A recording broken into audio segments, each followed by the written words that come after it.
Okay, ladies and gentlemen, why don't we get started? We are right on time. Aliza, please stop greeting people. We're going to start now. Okay. So, don't be greedy. Tonight's lecture, I'm a little nervous actually.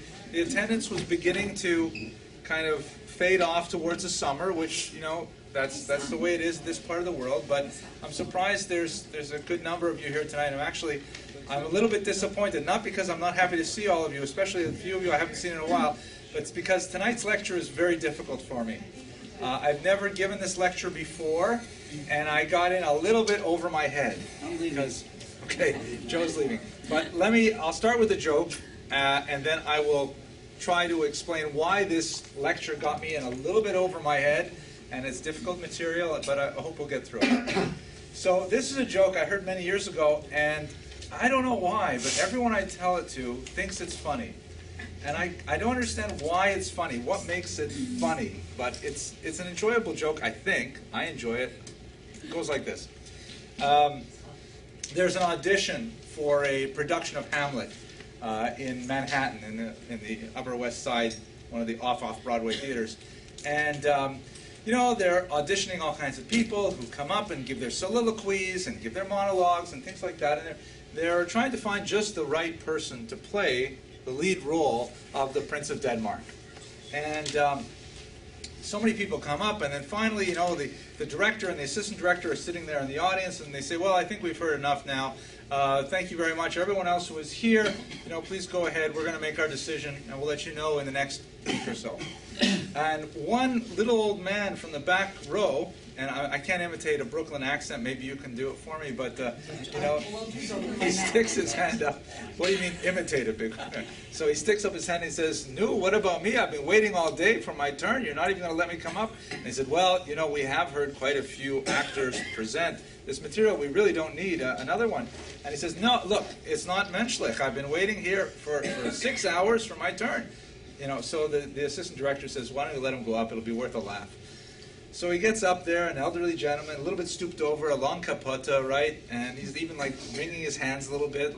And they say, "Go ahead." And they're ready for a laugh. And he sort of, as soon as he assumes the role, his shoulders straighten up, and he lifts his chin up, and his bearing completely changes. And he begins with the famous soliloquy, "To be or not to be," and his whole demeanor changes, and people suddenly lose themselves in his words, and they're absolutely transported. They're taken to the depths of Hamlet's dilemma, whether existence is better than non-existence, and they're truly exploring, like they never have before, the tremendous philosophical conundrum that he poses in that soliloquy. And by the time he ends, everyone has to kind of shake themselves to realize, wait, you know, I was at the... And they don't know what to say. And then finally the director gets up and he says, that was astounding. We don't need to hear anyone. We don't need to think. You have the part. That's amazing. But before you come and sign the papers, you have to tell me, how did you do that? And he said, "No, that's acting." No, that's acting. Now, I don't know why that joke is funny. No. You don't think so either? It's cute. Okay, all right. You deliver well. Okay, all right. So maybe this is a bad sign for tonight. I tell you, this is not a good sign. Okay. So here's the story. Why is this topic so difficult for me tonight? So when I set out to teach this course, basically this is the History 156, History of the Jewish People 2 course that we offer at Touro College South every spring. And because I decided to do it in this venue and make it open to the public, I decided to popularize the theme a little bit by choosing biographies, right? That was the hook. Rather than just give you a standard description of you know, a larger social trend or movement, I chose individuals, and by studying their lives, it's a hook to understand the larger social movements and trends in process. And I figured, okay, I want to talk a little bit about a few themes in late 19th, early 20th century history tonight, and I need to find some kind of, you know, actor. So I looked into a little bit of the encyclopedias, and I said, oh, of course, Sarah Bernhardt, I've heard of her, famous actress. I'll talk about her life. Was ist schlecht? How bad can it be? Then I read a biography of Sarah Bernhardt, and oy vavoy. I can't even tell you half the things I read there. So I'm going to try very hard to give you a carefully edited and moderated version of her really quite amazing and fantastic life, such that I can feel okay putting it on the internet for people to watch in the future. And Hamevin Yavin, if you want to really know about Sarah Bernhardt's life, I urge you to look at Robert Gottlieb's masterful biography, very well-written, engaging, a text published by the Yale series of Jewish lives. It's entitled simply Sarah, The Life of Sarah Bernhardt, and I'm very much indebted to his biography for tonight's lecture. Anything that I say that is worthwhile belongs to Gottlieb. Anything that I say that's wrong is all mine. Okay. Is that her real name, Bernhardt? No, that was not her real name. That's good. Oh, by the way, because it's a difficult class, I want you to ask as many distracting, tangential questions as possible. But let's understand, who is she? Okay, so she was born sometime around 1844. We're not exactly sure when she was born. There was a fire during the Franco-Prussian War of 1871 that burned down the records that were stored in a hotel at that time, and so there's no official record of her birth. And she herself really enjoyed playing with her birth date, and she would give different dates and different ages at frequent points in her life. It's reasonable to imagine, though, she was born sometime around 1844, and she died in 1923 of a urinary infection that was related to a horrible accident that she had in 1905. I'll tell you about when we get towards the end of the class. She's known as the Divine Sarah. She was without a doubt the most prominent actress of the entire 19th century, and her shadow was cast large and long into the 20th century. And I would like to argue in tonight's class that in many ways Sarah Bernhardt's life really created a new type in Western culture. She created the concept of the celebrity. Her life, her talent, but her extracurricular affairs, which she made sure that everyone was aware of, was a way of generating a certain type of fame that I don't think you really see prior to the mid-19th century. This is especially true because she is a borderline figure who begins to transit from the immediate media of the stage, which of course only happens once. You can only see a play one time. It's never the same every time it's portrayed. And she transits into the medium of film. And although, unfortunately, there are no surviving films of her, she nevertheless was on that borderline, beginning to make her foray into a medium that really could exist over many, many years. So that's what I'm going to focus on. We're going to look at her life. We're going to look at the elements of her life that illustrate a couple of larger ideas in 19th century, early 20th century Jewish life. And I will try very hard to steer around some of the most difficult aspects of it. So, any questions before I begin? Yes, thank you. So when you say she was maybe the greatest actress, is that you mean in the world, or is this in the United States? Certainly in the Western world. In the Western world. She was French, and so the continent was very well aware of her, and she made several tours to America as well, and Russia, Cuba even. She was certainly the most prominent actress of her day.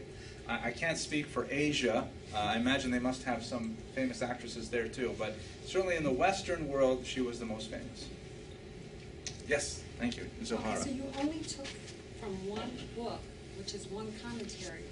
I'm sure there were other books that were written about her. Yeah, there was a lot of books written about her, and several she wrote herself as well.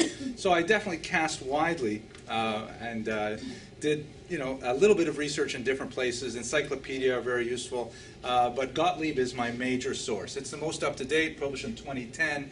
It's the most scholarly. It has a lot of resources that the other texts do not present, including some rather questionable photos of a woman déshabillée with a fan about her face that he believes is in fact Sarah Bernhardt making a few dollars on the side. And you won't find that in any other books.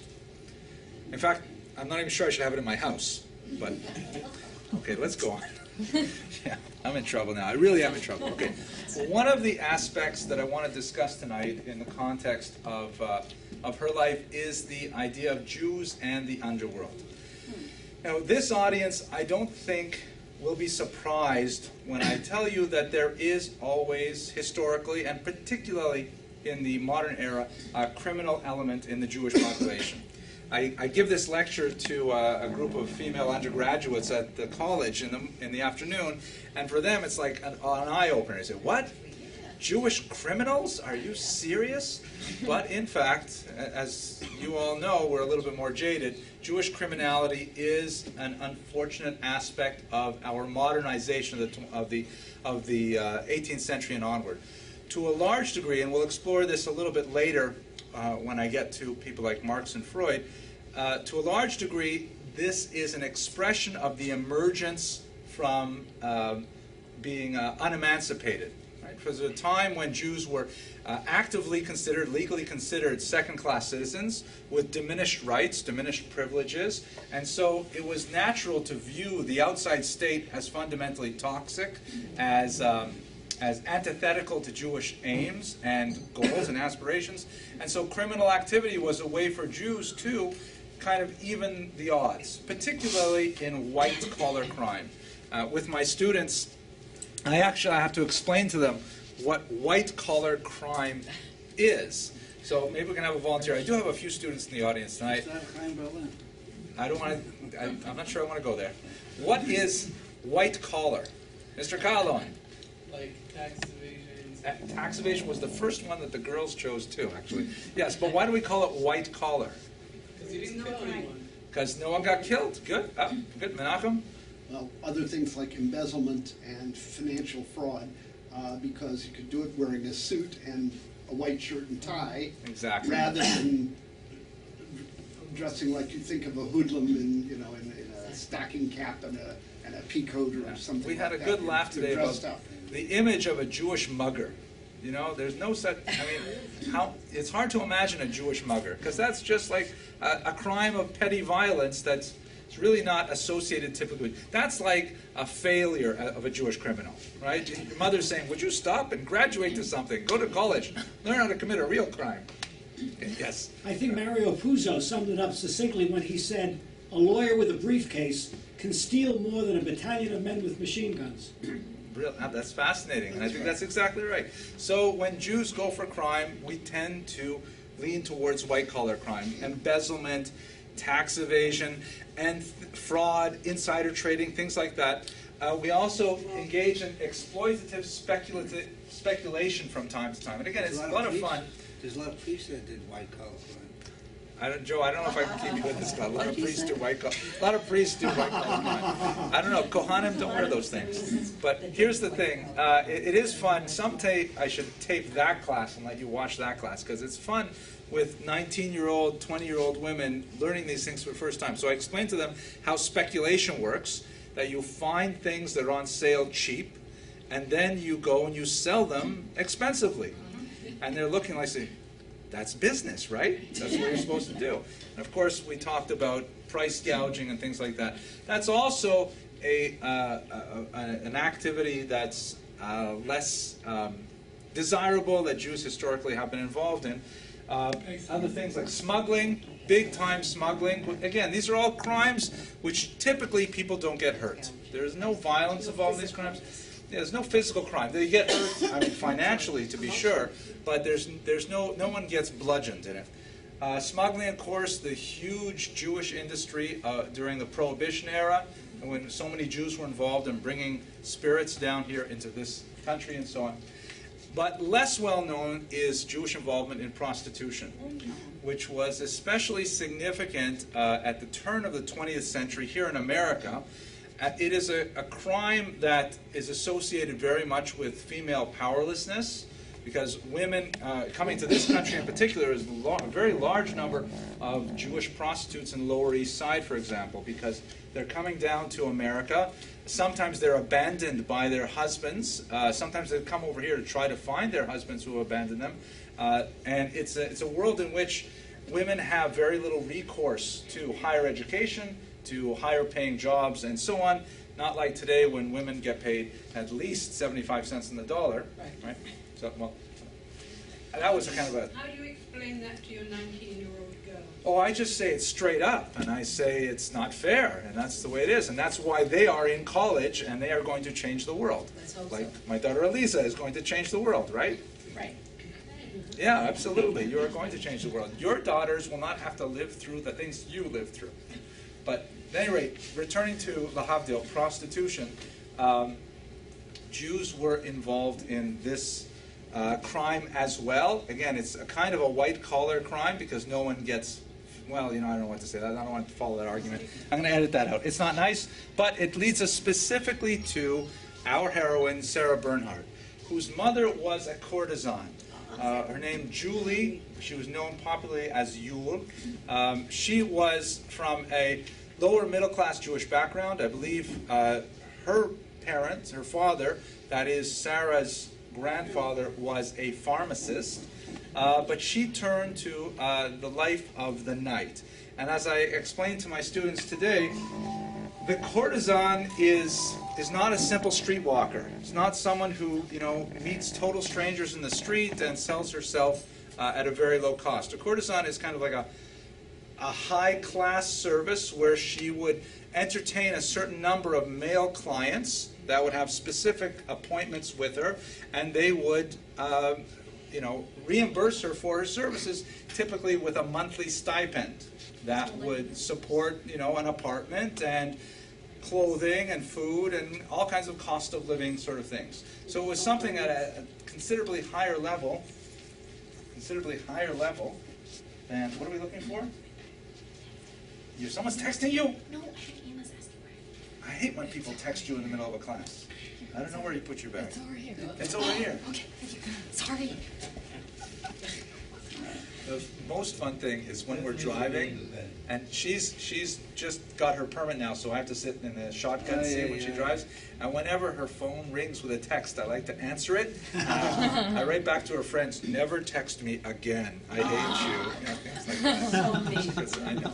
Okay, so her mother was a courtesan who made her living in her entire life from these kinds of relationships. And it's quite likely that Sarah's unknown father was one of her clients who came to her on a regular basis. Yes? Would you say that her two sisters, the younger ones, were of the same father or not? There's no way to tell. They don't look very similar. Okay. That's a good way of telling. Sarah was the eldest, shown here.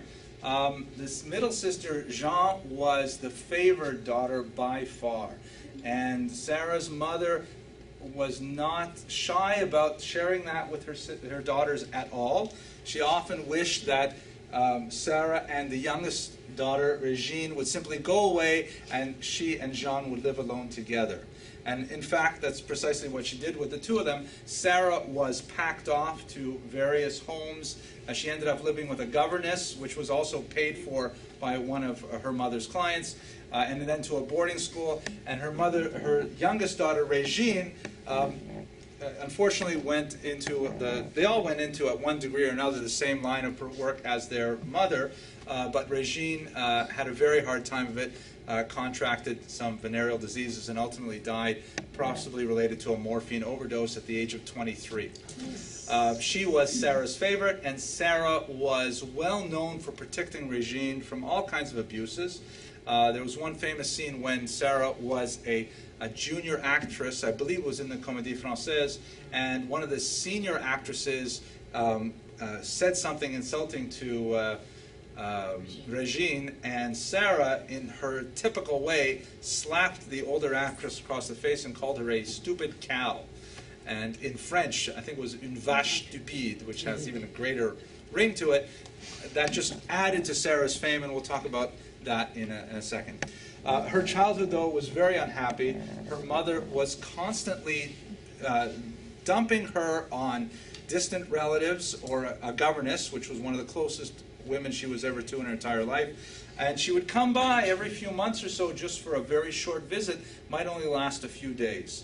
The young Sarah's reaction to her mother's infrequent and short visits was often to have some kind of hysterical demonstration of abandonment, where, for example, on one occasion she dove out a second-story window after her mother who was departing, and another occasion she threw herself in front of her mother's carriage as if to hold her back, but her mother apparently had very little pity for her and wished to remain primarily with the second daughter, Jean, and Sarah was left basically to fend for herself.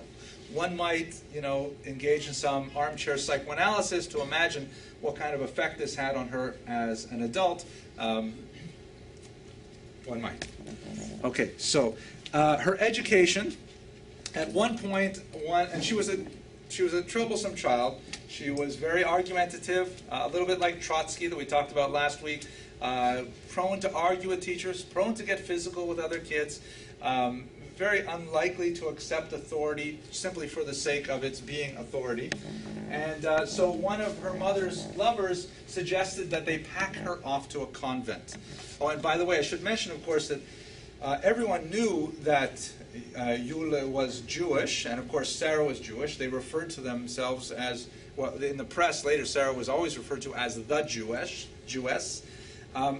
I think, not really sure, but the impression I get is that this added a certain level of exoticism to their trade. That they could say they weren't simply, good Catholic girls, they came from some sort of Oriental stock, and that perhaps drove up the price somewhat. At any rate, this didn't matter at all. They shipped her off to a convent called Grand Champ. Here's a picture of her when she's 16, just shortly after she left the convent. And turns out she liked it a lot. She fell in love with the Mother Superior, who, when she first met her, gave her a small garden of her own to tend. And that was something that gave Sarah a level of rootedness and a level of domesticity that she had never enjoyed in her life before.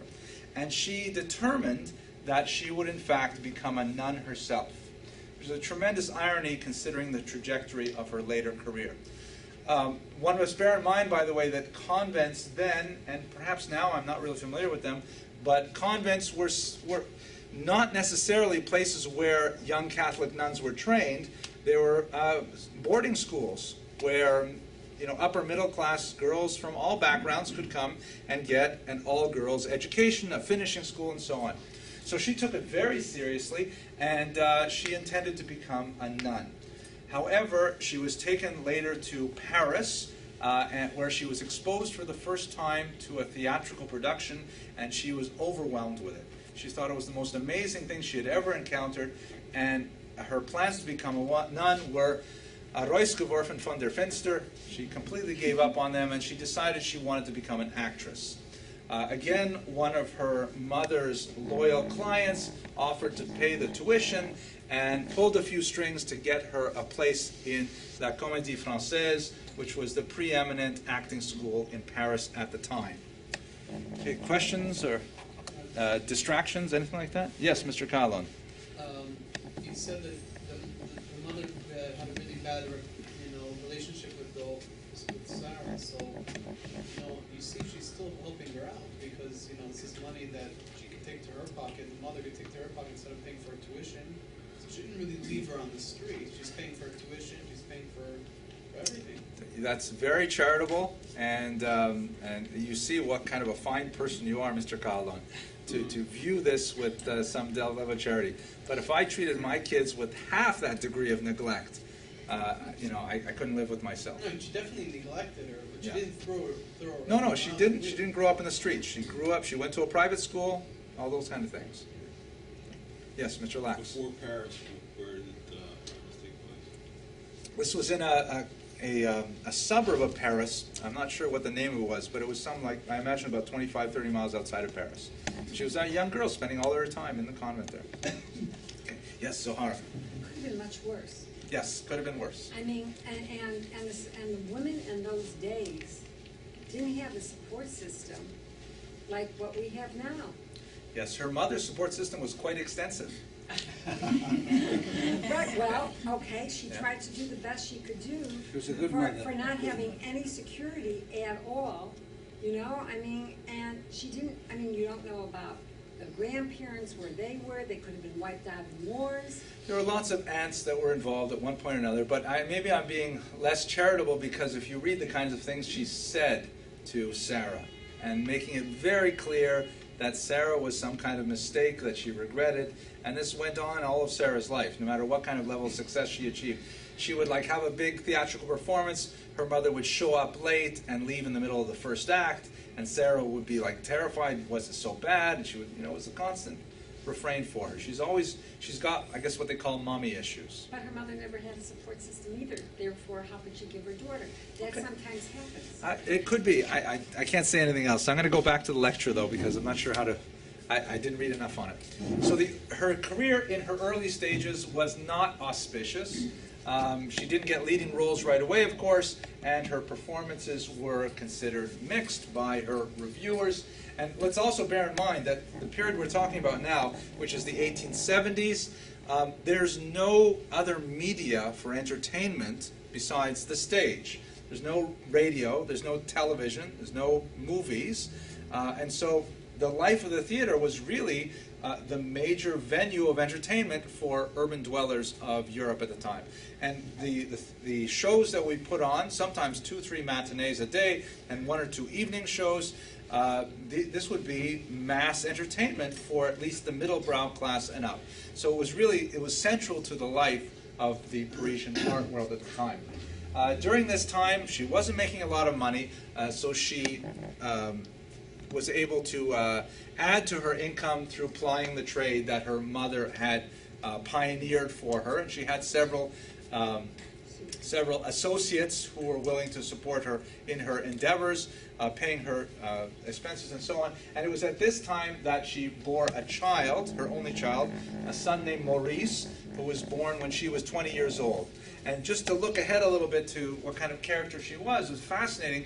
She never, even though when she was extremely famous and had all kinds of, everyone would sort of nudge and wink and understand what happened, but she never resorted to any kind of artifice. She referred to herself always as, when she was introduced, as Mademoiselle et fille.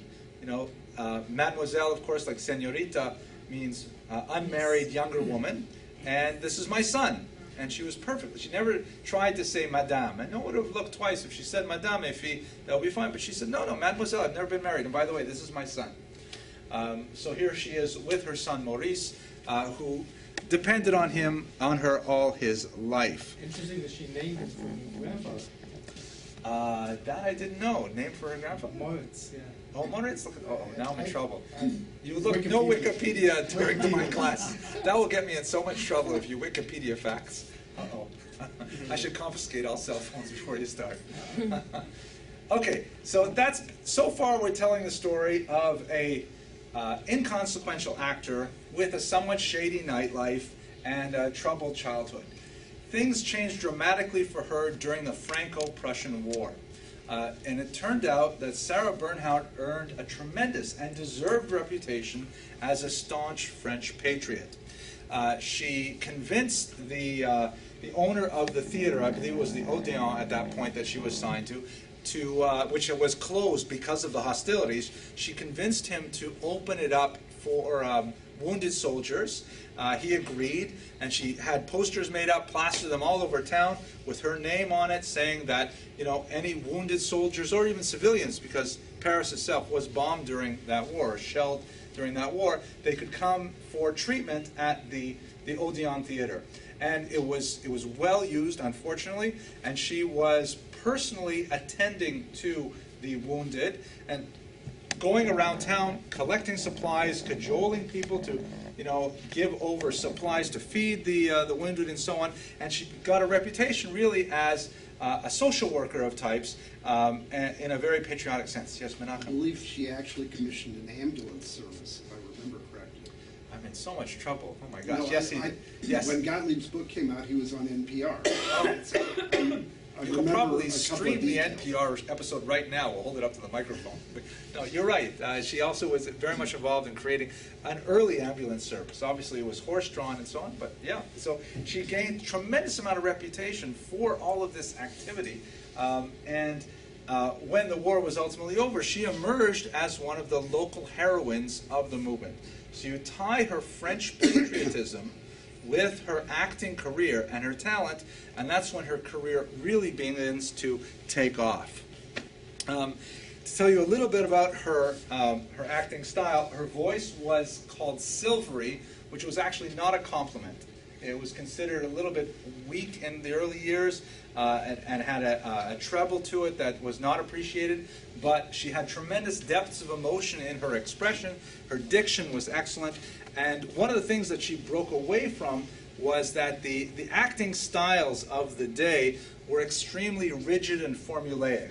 So, for example, as Anton Chekhov, who remarked on the theater at the same time, he remarked with disdain that, if there was a drawing room scene, he could tell you exactly where the two sofas would be placed and how often they would cross their legs and how often someone would put his hat down and then would get up and walk around, how they would express surprise by putting their hand to their forehead, all kinds of rigid, almost Asian-style acting with all these specific gestures to convey emotion and so on. And Sarah simply rejected all of that. She was an early, almost a kind of a method actor, simply making it up as she went along, deeply investing herself in the part, and not resorting to any of these kind of tricks of the trade. She was famous especially for extremely long, drawn-out, dramatic death scenes, which involved a lot of wailing and crawling about and strange contortions. So that, I think, if we were to see those nowadays, you can only read them in description. You can imagine that they would be overblown. But in Sarah's day, it was something that was really quite novel and unique, and people felt the drama of her action. She was considered almost anorexic in how thin she was, and I couldn't find any on the web, although Gottlieb has a few examples in his book of caricatures of her from the day. And she appears stick thin in the caricatures. Although we can see from the photograph she's certainly thin, but she does not appear, amazingly thin. This is something, by the way, when we're speaking about with the students today, that over the last 50 years, I'm sure you're familiar with this, but the measurements of leading ladies have gotten thinner and thinner every 5-10 years. And we have kind of a highly distorted idea of what is the perfect body type today. She also, question. That photograph, is she playing Hamlet there? Yeah. No, that's acting. Yes. She's playing Hamlet in the 1880s. That's what I thought. Yeah, correct. And that was that uncommon? Extremely uncommon. First of all, she's playing a man. You would occasionally see men playing women already from Shakespearean time and onwards, but for her to play a man's role, and such a major role, Hamlet is the actor's role, it was really quite astounding. She often liked to dress in men's clothing. We'll talk about her fashion sense shortly. And I got a question all the way from the back, Mr. Alexander.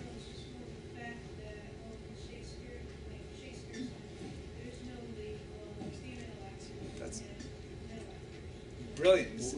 What did you say? He says, in Shakespeare's time, there were no female actors. It's absolutely true. Well said, Mr. Abramson. That's true. That's brilliant. You must be related to your sister over there, Elise Abramson. Actually, it's a fascinating study that's in the New York Review of Books a few weeks ago that calculates how many young men were in the Globe Theater at any one time, because Shakespeare often wrote his plays specifically for the actors that he had to work with. And so if he couldn't have, let's say, one male younger actor who could play several female parts, they would never be in the same scene, and they'd have to separate the scenes by enough time so they could do their costume changes. And you can analyze all these things. But let's go back to this. She had several idiosyncrasies. One of the things that she did was she had a custom of forming a romantic relationship with every male lead that she played opposite. And it was like, some people collect postage stamps. She collected leading men.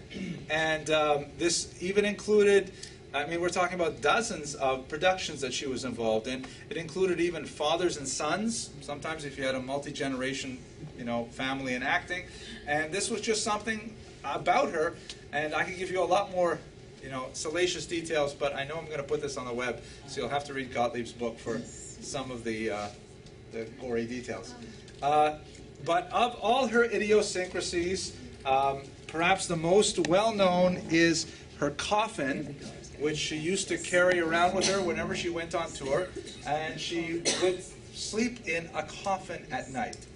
There are a lot of questions one can ask about it. This particular photograph Gottlieb opines that she kept the coffin as sort of a keepsake. She didn't actually sleep in it, but at one point a maidservant of some kind came into the room when she happened to be lying down in it because she had given her bed to someone else, and the maidservant was shocked, and Bernhardt got the idea, so she called in a photographer, and she posed for this photograph and allowed it to circulate to specifically generate even more buzz about her own personal proclivities and so on. And it worked. I mean, people talked about such things because they're fascinated with this amazing actress who sleeps in a coffin every night. And this gets to a theme that I really wanted to develop a little bit more in a few minutes, the idea of celebrity. Like, nowadays, when we have, I mean, what exactly is, I asked the students today, I'll ask you as well, what exactly is a celebrity? Someone who's famous for being famous. Oh, very good. Excellent. Very specific. Someone who is famous for being famous. No, people that you try to follow their pattern, their way of dressing, their way of singing, their way of People, we follow them, right? Like Twitter followers. Yeah. Emulate, maybe. I'm not sure I want to emulate. But, you know, when you think about it, before people like Sarah Bernhardt, I don't believe you had celebrities. It's a phenomenon of the new media. It's a phenomenon of mass culture. Before that, you had people who were famous, but they were typically famous for doing something, like winning a Nobel Prize. Well, that was a little later, but, you know, being a great doctor or a great lawyer or anything. Nowadays, we have many examples. I won't mention them on name because they have very expensive lawyers working for them. But we have many people in our contemporary culture who are famous just for being famous. They don't actually contribute anything to the quality of our lives except by their very existence, and we're fascinated with what they do for no, I think, really definable reason. And they will go on and they will do outrageous things like have romantic liaison and make sure that the videotape gets onto the web, or get married for brief periods of time, or say totally outrageous, offensive things, or, you know, burst on stage and steal awards away from other singers who win because they think another singer would be better. And you can use your imagination. And what did those people actually do? What did they give to us? How did they benefit our lives? Nothing. Garnished. Yet, we follow them because they are celebrities. And I think Sarah is one of the major factors in starting this trend of creating you know, the fame through notoriety. Okay, yes, please. How much the French salons, the cultural life of the French salons at that time, maybe it's a diminisher on her, and that's why she pulled her way out. Yeah.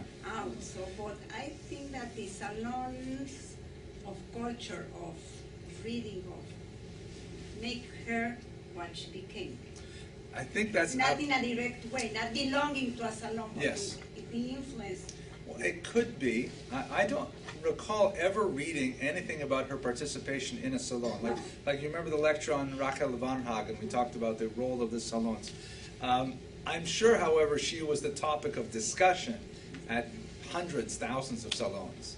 And maybe by keeping herself separate, that's another way of generating more heat and light. Was she painted by any of the artists of the day? She had a favorite photographer, Felix Nadar. I had one photograph from her earlier. There's only one painting that I'm really familiar with, and I can't remember the artist, so I can't really answer that question effectively. But I have a great picture of the famous bat hat over here. When you look at her sense of fashion was amazing. Like, this is actually a hat with a stuffed bat on top of it. And this is typical of her fashion sense. Like, extreme. You know, we think we have extreme celebrities today. Lady Gaga. You know, Lady Gaga, right, dressing in meat, right? Did she do something like that? Right, so this is the Lady Gaga of the 19th century, right? She was known for completely rejecting all sensibilities of fashion of the day. She never followed fashion, she literally created fashion. when she would wear outrageous, I don't know if this really took off at the time, but she, for example, she had no interest in horizontal belts. She refused to wear things with horizontal belts. She felt that was an absurd piece of clothing, and so she preferred lots of dangling beads and things like that, often matching headdresses with shoulder beads and things like that. And in this kind of mode of, the world really revolves around me and the things that I want, which I think was very calculated, not so much that she was an egocentrist, but very much calculated to generate more of that celebrity. More of that kind of fame by showing just how outrageous they are. She was prone to having tantrums, resigning on the spot, disappearing from theaters, very, very unpredictable in terms of her work ethic, and that all redounded really to her fame. When she went to London on one of her world tours, she was unhappy with some of the arrangements that were made for her, and so she skipped off, she simply ditched a lot of the performances, and then after the tour was over, she calculated the gross for every month that she had not appeared in every performance, and she was able to calculate exactly how many more pounds she was worth to the theater by showing that when she performed, she made the theater a lot more money. That was kind of calculated unpredictability that she maximized to market her brand. We now call that kind of person a diva. A diva. I think she is the ultimate diva. The ultimate diva. Okay. So let's pause a little bit to think about this idea of celebrity-ness and Jews in the 19th century. This is a picture of her, once again challenging the norms of the day, wearing a somewhat male pantsuit to shock. It was definitely very shocking in the 1890s. So we have to think about it structurally for a minute. If you imagine that the Jews, in France, they achieved emancipation outright. In one fell swoop, well, really two very closely related fell swoops. The revolution was in 1789, where they proclaimed equality for all. The Jews, the Sephardic Jews of Bordeaux, because they were very assimilated and acculturated to French norms, they were given equal rights confirmed in 1790. And then after much debate, the Ashkenazic Jews, much more Germanic, Yiddish-speaking, traditionally pious, were given emancipation in 1791. And that was it. There was really no more debate. A little bit of frustration during the period of Napoleon that I think we've discussed in a previous class. But basically, Jews were emancipated firmly by 1791 in France. Germany, much more difficult. There was a back and forth. There were a couple of moments where emancipation was given. The upheavals of 1848 meant it was taken away, given once again, and so on. But when the Jews were finally emancipated throughout Europe, by the last quarter of the 19th century, you see, in my humble opinion, two distinct phenomena emerging. One phenomena is, and this is the dominant trend, that Jews strove for compliance with general social norms. They sought to acculturate and even to assimilate. Meaning, with the outright gift of emancipation, most Jews tried to fit in. Most Jews tried to become deserving of what was given to them in these legal rights. And then a small minority said, well, if we are equal citizens, if we can do whatever we want, then there was no reason for us to try and pass. There's no reason for us not to be, so to speak, out of the closet and just behave however we want. And I think Sarah Bernhardt belongs to this latter category. Let me give you one metaphor that seemed to work pretty well with my students this afternoon. I have two of my kids in the audience, so I have to be careful what I say here. But let's say, for example, I'm not going to put you on the spot, you don't have to answer, but let's say, for example, my wife and I were just to say to our kids, you guys are on your own, no more rules. You can do whatever you want. Right? So what would they do? Everything? She texts while driving. Come on. They would text while driving. That would be, they get in trouble. But what would they do with it? I mean, thank God we have an 8-year-old, a 10-year-old, 13-year-old, 16-year-old at home. We also got a 19 and 20-year-old out of the house. So what would the younger kids do with that freedom? Depends where they get the money. Well, I wouldn't. I would give them the same stuff I give them now. They got, room and board. Chances are, we argued, that for the first little while, they would stay up a little later, maybe. They would skip school or something. But after a certain period of time, no, I'm not giving you any ideas, Alexander. What did you say? Travel the world, yeah. No, you're going to be in the Sarah Bernhardt category. But after a little while, they would realize it's no fun ditching school every day. They'd rather go back and learn something and be with their friends. And their bedtimes would kind of settle down to something more or less what it is now. They would sort of like look at my wife and I as models of how we're supposed to behave and sort of, fit in with that. And I think that's true of most of them.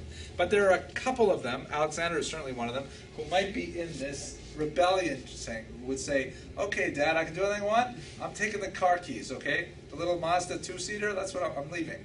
And then they would be gone, 14 years old.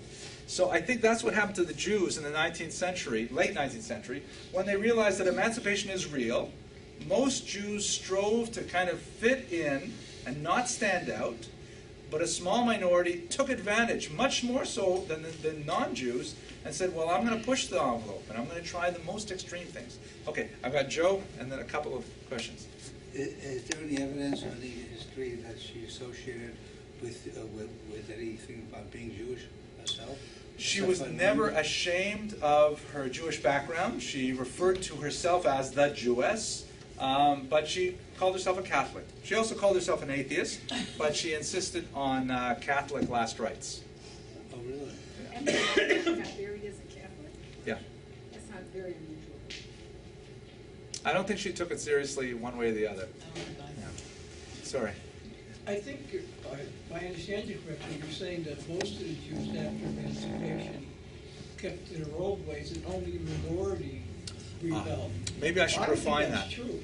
Yeah, let me refine that. What I mean is, like, we really have, traditionalist Jews who are, observant of the halacha in the way that was common in that day. And I'm not talking about those who remain traditionalist. I think that most Jews try to conform to larger society's norms of that ideal class. So in other words, they might not, immediately convert to Lutheranism, but they would say, our non-Jewish neighbors up the street, they have, they wear white gloves on Saturday and Sunday, so I guess we should wear white gloves as well. They would try to, nowadays what the Joneses have, they would try to model themselves after non-Jewish society and not necessarily look inward to Jewish society for their values. That's what I'm trying to argue. But that wasn't, but the minority was not the rebellion. The minority was the one who didn't rebel.